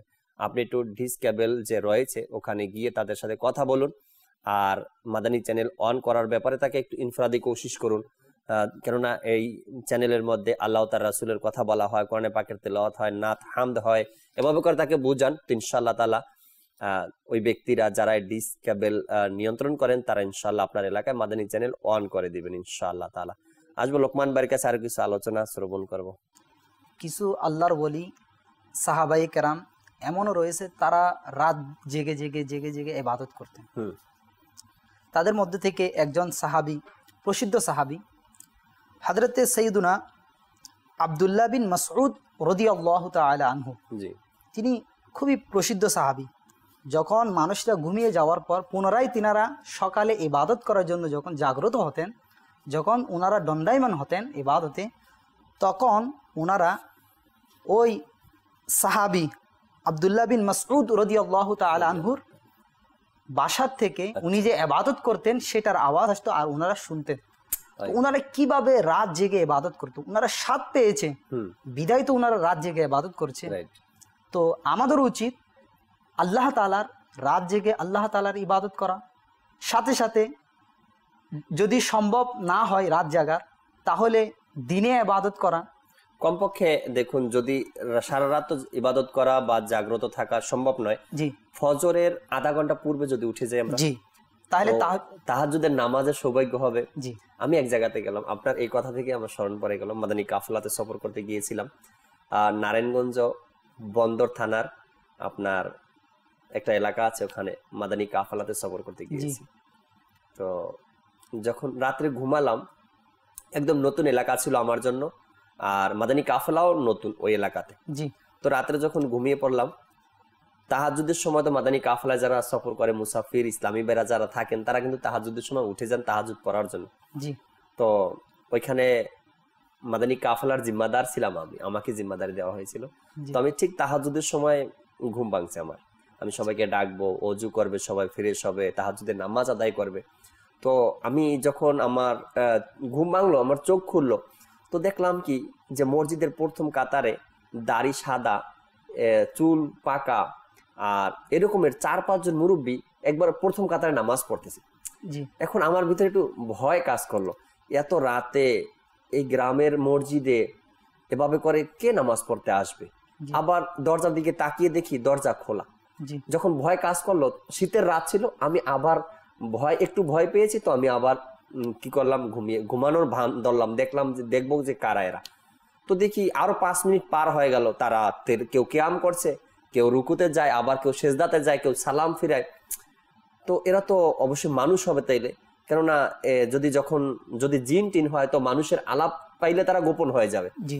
তো দেখি তাহাজ্জুদের টাইমও প্রায় শেষের দিকে, তখন আমি কাশি দিলাম, তো যায় না। এরপরে উঠলাম, আমি উঠে বাতি অন করলাম, সবাইকে ডাকলাম, অন্যান্য ইসলাম বেড়ে তারা উঠলো তাহাজ্জুদের জন্য।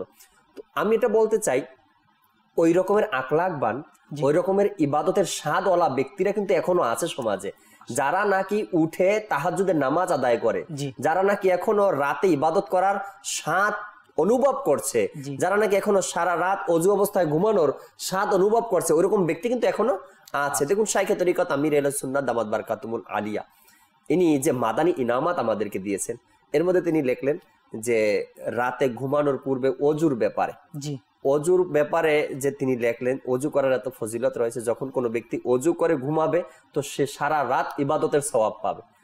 এই যে এক সিস্টেম বা এক তরবিয়াত আমির আহলে সুন্নাত যেন আমাদেরকে দেন। আর তার দিকে যদি আমরা তাকাই, আমির আহলে সুন্নাত বর্তমান জমানায় যে মানুষ মসজিদ থেকে দূরে, যে মানুষ ইসলামের হুকুম আহকাম থেকে দূরে, আমির আহলে সুন্নাত দামাত বারকাতুহুল আলিয়া এমন এক সংগঠন তৈরি করে দিলেন যার মাধ্যমে নেকির দাওয়াত প্রচার হচ্ছে, আর ওই সকল ব্যক্তিরা মসজিদমুখী হচ্ছে, শরীয়তের উপর আমল করছে, সুন্নতের পাবন্দি হচ্ছে, যেভাবে করে একজন মুসলমানকে চলা প্রয়োজন ঠিক এভাবেই মানুষ চলছে। আমির আহলে সুন্নাত দামাত বারকাতুহুল আলিয়া আজ দেখুন সারা রাত হয়তো কোনো ইবাদতে ব্যস্ত, না হয়তো মাদানী চ্যানেলের মাধ্যমে মাদানী মুজাকারা অনুষ্ঠান করছেন, না হয়তো কিতাব লেখছেন, না হয়তো মাদানী মাশওয়ারা করছেন, এই যে নিজেকে নেকির কাজের মধ্যে অতিবাহিত করছেন।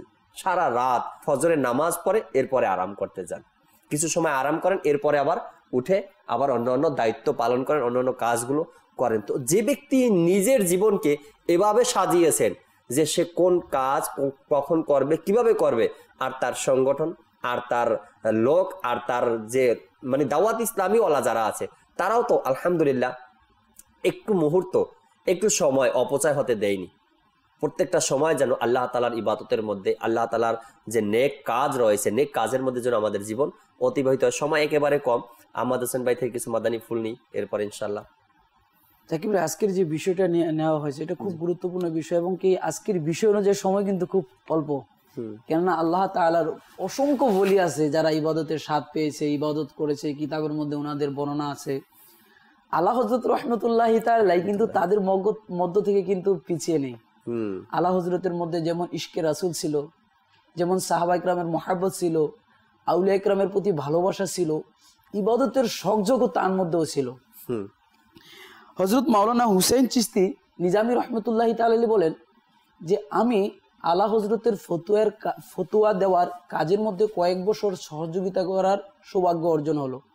আলা হযরত রহমতুল্লাহি তাআলা গরম হোক, যত গরমই হোক, উনি ইমামার সাথে নামাজ পড়তেন, এবং কি করতেন যে উনার একটা এক্সট্রা কাপড় ছিল যে উনি জামার উপর পরিধান করতেন নামাজের জন্য। হুসাইন চিশতি নিজামী রহমতুল্লাহি তাআলা বলেন যে আমার 2 রাকাত নামাজ আলা হযরতের 1 রাকাত হতো, আর আমার 4 রাকাত নামাজ অন্যান্য মানুষের 8 রাকাত 9 রাকাত নামাজ হতো। তাহলে আলা হযরতের নামাজের ধরন কেমন ছিল? আলা হযরতের নামাজের ধরন কেমন ছিল? আল্লাহ আল্লাহ আল্লাহ, আলা হযরত রাহমাতুল্লাহি তাআলা কত দীর্ঘ সময় কিয়াম করতেন, সুবহানাল্লাহ, কত খুশু এবং খুজু নিয়ে আল্লাহ তাআলার ইবাদত করতেন। আসলে দেখেন আহমদ হোসেন ভাই, আলা হযরত তো আলা হযরত, আলা হযরতের ইবাদত, রিয়াজত, শান শওকত তো চলতেই থাকে মাদানী চ্যানেলে, আর বর্ণনা করে শেষ করা যাবে না। যখন কোনো ব্যক্তি, যখন আমি নামাজে দাঁড়িয়ে গেলাম, যখন তাকবীরে তাহরিমা বাদলাম, আমি এখন যদি 4 রাকাত নামাজের জন্য 5 মিনিট 7 মিনিট নিয়ে নিই, তো আল্লাহ তাআলার দরবারে এই 7 মিনিট, আমি তো বলবো এই নামাজে যে 7 মিনিট ছিলাম আমি, এটা তো অন্য কোনো কাজে নাই, আমি না দুনিয়ার কোনো পেরেশানি আমার কাছে আছে, না কোনো মিথ্যা বলবো আমি, না কারো গিবত করব আমি, না কারো দোষ শুনবো আমি, না কোনো গুনাহের কাজের মধ্যে আছি, আমি বাস নামাজের মধ্যে আছি। সময়টা একটু দীর্ঘ করে নিই, যেখানে আপনার 4 মিনিট 4 রাকাত নামাজ পড়তে 4 মিনিট লাগে, আপনি একটু বড় সূরা নেন, 6 মিনিট পরে নেন, 2 মিনিট, আরো 2 মিনিট যদি আপনি গুনাহ থেকে বাঁচতে পারেন, কারণ সালাম ফিরাবেন তো মসজিদ থেকে বের হয়ে যাবেন। জাকির ভাই, আরেকটা বিষয় হচ্ছে, দেখেন আমরা যদি বর্তমানে যদি চাই যে আল্লাহ তাআলার ইবাদত সুন্দরভাবে করব, সম্ভব। এখন কিন্তু প্রায় প্রতিটি মসজিদের মধ্যে কিন্তু এসি রয়েছে, নামাজ পড়ার সুব্যবস্থা রয়েছে, কিন্তু আগের দিনের মধ্যে কিন্তু এরকম ছিল না। আল্লাহর ওলিরা কত কষ্ট করে নামাজ পড়তেন। এক আল্লাহর ওলির জীবনের মধ্যে পাওয়া যায় যে উনি গরমকালে রুমের মধ্যে নামাজ পড়তেন এবং কি শীতের মধ্যে রুমের মধ্যে ঘুমাতেন। গরমকালে রুমের মধ্যে ঘুমাতেন এবং শীতের মধ্যে উনি ছাদের উপর ঘুমাতেন। কেন? যে গরমকালে যদি উনি রুমের মধ্যে ঘুমায় তাহলে গরমের কারণে ওনার ঘুম কম আসবে, উনি ইবাদতের মধ্যে দাঁড়িয়ে যেতেন। আর শীতের মধ্যে উনি ছাদের উপর ঘুমাতেন এই কারণে যে ঠান্ডার কারণে ওনার ঘুম ভেঙে যাবে, উনি ইবাদতের মধ্যে মশগুল হয়ে যেতেন। এ থেকে বোঝা যায় যদি কোনো ব্যক্তি ইচ্ছা করে যে আমি ইবাদত করব, ইবাদতের স্বাদ অনুভব করব, ইবাদতের স্বাদ গ্রহণ করতে চাই, তবে তার ইচ্ছার উপরে এগুলো। যদি কোনো ব্যক্তি চায় আমি তাহাজ্জুদ করব, তার ইচ্ছার উপরে, সে চাইলে কিন্তু তাহাজ্জুদ আদায় করতে পারে। যদি কোনো ব্যক্তি চায় যে আমি 5 ওয়াক্ত নামাজ জামাতে আদায় করব, সে চাইলে কিন্তু পারে, এটা তার ইচ্ছার উপরে। আরেকটা জাকির ভাই কি, অনেক মানুষ চাইলে তো পারে, কিন্তু দেখা গেছে সে যে পরিবেশের সাথে চলাফেরা করে ওই পরিবেশ তাকে এরকম হওয়ার জন্য উপযোগী না। যেমন অনেক মুসলমানের, প্রতিটি মুসলমানের অন্তরে কিন্তু আল্লাহ তাআলার ভয় আসে, সে চায় যে আমি নেককার হয়ে যাই, আমি ভালো হয়ে যাই, কিন্তু সে যে পরিবেশের সাথে চলাফেরা করে ওই পরিবেশটা তাকে দেয় না ভালো হতে। যেমন আমি রাত্রি নিয়ত করলাম, হায় রে আমি তো মারা যাব, আমি যদি মারা যাই আমার বর্তমান যে অবস্থা, আমার তো কোনো উপায় নাই, আমি ভালো হয়ে যাব। দেখা গেছে সকালে আমি যে আমার বন্ধুদের সাথে চলাফেরা করি, ওই বন্ধুরা আমাকে নিয়ে গেছে খারাপ আড্ডার মধ্যে, সারাদিন তাদের সাথে চলাফেরা করার কারণে আল্লাহ তাআলার ভয়, আল্লাহ তাআলার রাসূলের ইশক, ভালোবাসা, আউলিয়া ইকরামদের যে জীবনী, এটা আমার স্মরণে আসে না, আমার চিন্তার মধ্যে আসে না। তো ভালো হওয়ার জন্য, ইবাদতের মধ্যে মন লাগানোর জন্য, ইবাদতের মধ্যে স্বাদ পাওয়ার জন্য উত্তম একটি মাধ্যম হচ্ছে ভালো পরিবেশ। ভালো পরিবেশ যখন আমরা পাবো তখন ইবাদতের মধ্যে দিন কাটাতে পারবো, আর ইবাদতের মধ্যে সময় অতিবাহিত করতে পারলেই ইবাদতের স্বাদও আমাদের অনুভব হবে। আর এর জন্য ভালো একটি ব্যবস্থা, ভালো একটি মাধ্যম আলহামদুলিল্লাহ দাওয়াত ইসলামী। আপনার সময় আছে, আপনি দাওয়াত ইসলামীর মাদানী কাফেলায় সফর করুন। আপনার সময় আছে, দাওয়াত ইসলামীর সাপ্তাহিক সুন্নতে পারা ইজতেমার মধ্যে চলে আসুন। আপনি আপনার ঘরে আছেন, দাওয়াত ইসলামীর মাদানী চ্যানেল দেখুন, ইনশাআল্লাহ তাআলা এর মধ্যেই বরকত রয়েছে। আর এখান থেকেই ইবাদতের স্বাদ আমরা অনুভব করতে পারবো। 2-1টা কল নেই, এরপরে সালাতু সালাম পাঠ করবো ইনশাআল্লাহ। কল চালিয়ে দিন। আমরা ওই শ্রীমঙ্গল থেকে বলছিলাম, আমার নাম আবুল কাশেম। আপনাদের যে অনুষ্ঠানটা আমরা মানে রেগুলারই দেখি আর কি, যে দেখার পরে মনে করেন আপনার অনুষ্ঠানটা আমরা অনেক মানে গুরুত্ব সহকারে দেখি। মাশাআল্লাহ, শুকরিয়া, ধন্যবাদ। গুরুত্ব সহকারে দেখবেন আর কিছু শেখারও চেষ্টা করবেন, যা বলা হয় এর উপরে আমল করারও চেষ্টা করি আমরা, ঠিক আছে ইনশাআল্লাহ। পরবর্তী কল। আমার নাম ফারুক, আমি জামালপুর থেকে বলছিলাম। জানতে চাচ্ছি যে ইবাদতের স্বাদ কখন পাবে, কিভাবে পাবে, কোন ব্যক্তিটাই পাবে? দীর্ঘ সময় ধরে ভাই এটা নিয়েই আমরা আলোচনা করছিলাম, ইবাদতের স্বাদ কিভাবে আমরা অনুভব করব ইনশাআল্লাহ তাআলা। যদিও দেখে থাকেন পুরো অনুষ্ঠান তো অবশ্যই অনেক কিছু শিখতে পেরেছেন। কলটা হয়তো আমরা পরে প্লে করেছি, আর যদি দেখতে পারেননি পুরো অনুষ্ঠান, তবে আমাদের যে ফেসবুক পেজ রয়েছে এখানেও আপনি অনুষ্ঠান আবার দ্বিতীয়বার দেখতে পারবেন ইনশাআল্লাহ তাআলা। পরবর্তী কল। আসসালামু আলাইকুম ওয়া রাহমাতুল্লাহি ওয়া বারাকাতুহু। ওয়া আলাইকুম আসসালাম ওয়া রাহমাতুল্লাহি ওয়া বারাকাতুহু। আমার নাম মোহাম্মদ নুরুন নবী। আমাদের ঘরে যখন থেকে এই কেবল টিভি লাগিয়েছি তখন থেকে আমি কি মাদানী চ্যানেল ছোট থেকে দেখতেছি। তো আমি দাওয়াত ইসলামে যাওয়ার ইচ্ছা অনেক দিন থেকে। বড় একটা মোবাল্লিক হতে চাই, আমি কি দাওয়াত ইসলামের সাথে সারা জীবন কাটাতে চাই। আমি এরকম সুন্দর জীবন ব্যবস্থা কখনো কারো কাছে দেখিনি। আমিন। আল্লাহ তাআলা আপনাকে অনেক বড় মোবাল্লিক বানিয়ে দিক, দিনের দায় হিসাবে কবুল করে নিক, নেকির দাওয়াত যেন সর্বক্ষণ দিতে পারেন, সে তৌফিক আল্লাহ আপনাকে দান করুক। আসুন আমরা যে যেখানেই আছি দাঁড়িয়ে সালাতু সালাম পাঠ করি। সালাম আলাইকা ইয়া রাসূল, সালাম আলাইকা ইয়া হাবিব, সালাম আলাইকা, সালাওয়াতুল্লাহ আলাইকা। যখন হবে তোমার দিদার তখন ঈদ হবে আমার স্বপ্নে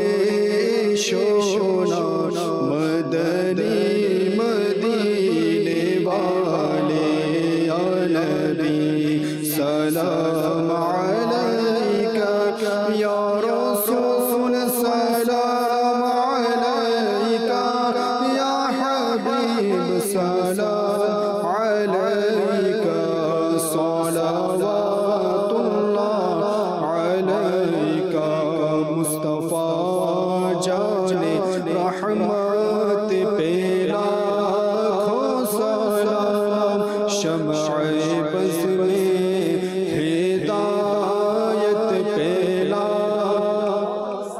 गौसे आज़म इमाम मुत्तक़ा वन्नक़ा जलवाए शाने कुदरत पे लाखों सलाम मुस्तफ़ा जाने रहमत पे लाखों सलाम शम्अ-ए बज़ में हिदायत पे लाखों सलाम काश महशर में जब उनकी आमद हो और भेजे सब उनकी शौकत पे लाखों सलाम मुझसे खिदमत के कुदसी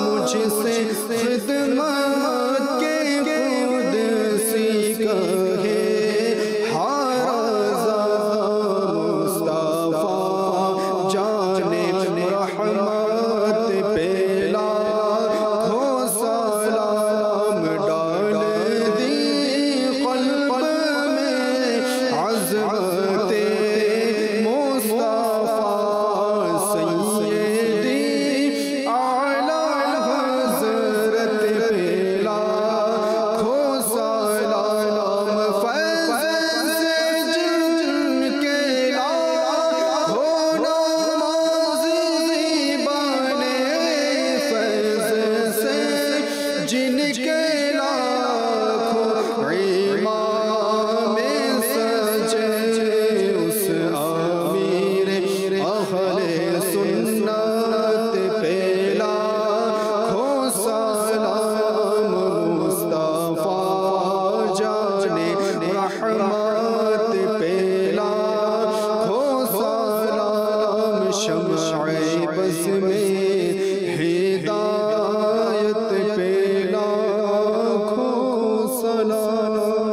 अस्सलातु वस्सलामु अलैका या नबी अल्लाह व अला आलिका व अस्हाबिका या नूर अल्लाह सुब्हानका अल्लाहुम्मा व बिहम्दिका ला इलाहा इल्ला अंता अस्तगफिरुका व अतूबु इलैक सुब्हानका अल्लाहुम्मा व बिहम्दिका ला इलाहा इल्ला अंता अस्तगफिरुका व अतूबु इलैक सुब्हानका अल्लाहुम्मा व बिहम्दिका ला इलाहा इल्ला अंता अस्तगफिरुका व अतूबु इलैक अस्सलातु वस्सलामु अलैका या नबी अल्लाह व अला आलिका व अस्हाबिका या नूर अल्लाह ला इलाहा इल्लल्लाह मुहम्मदुर रसूलुल्लाह। रहमत पूर्ण हक प्रभात আমার रहमत पूर्ण हक प्रभात আমার তাহাজ্জুদ আর ফজরের অভ্যাস আছে যার রহমত পূর্ণ প্রভাত হয় তার।